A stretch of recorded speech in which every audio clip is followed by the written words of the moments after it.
आज चाहिँ हामी यहाँनिर किचकवत घुम्न आएको। यो चाहिँ अब मेला लाग्ने बेला हुन आँटेको छ।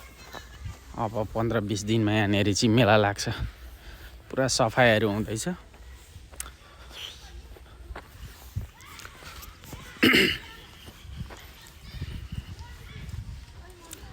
यहाँबाट माथि जाने ठाउँ, यताबाट हेर्दाखेरि चाहिँ यता पछाडि खोला छ, त्यो परको पुल चट्ट लगाएर यहाँनिर सफाइ हुँदैछ। अब मेला आउँदैछ नि त, सफाइ हुँदैछ। माथि चढौँ अब सिँढीबाट।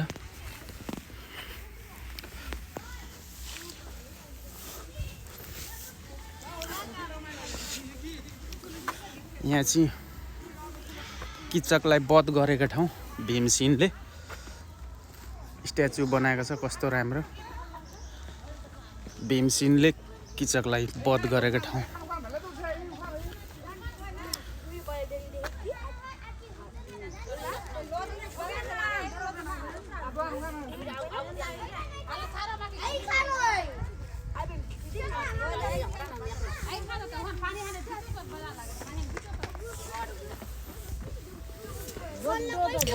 अब अगाडि जाउँ, अगाडितिर यतातिर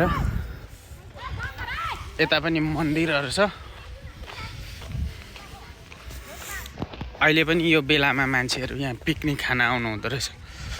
कति हुनुहुन्छ, सबैतिर मान्छे।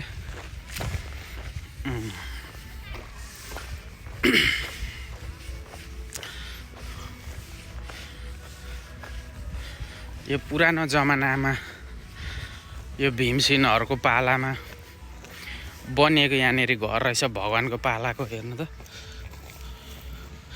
इँटा कस्तो खालको छ, अर्कै खालको रहेछ इँटा पनि।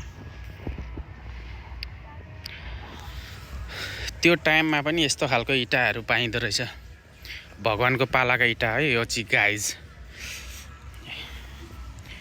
कस्तो मजाको हुन्छ। पहिले पुरानो मूर्ति चाहिँ यतापट्टि थियो, म लगेर एकचोटि देखाउँछु ल। पहिले यहाँनिर मेला खतरा लाग्थ्यो नि त, केटाकेटीमा हामी आउँथ्यौँ। अब यो चोटिको मेला चाहिँ म पनि आउँछु यहाँनिर। अब 20-25 दिनमा लाग्ने रहेछ। पहिले यो मूर्ति थियो, पछि चाहिँ उता पनि बनाएको रहेछ। भीमसेनले किचकलाई वध गरेको ठाउँ यहाँ, यसलाई चाहिँ किचक वध भनिन्छ। यता जङ्गल छ, यता पनि पुराना घरहरू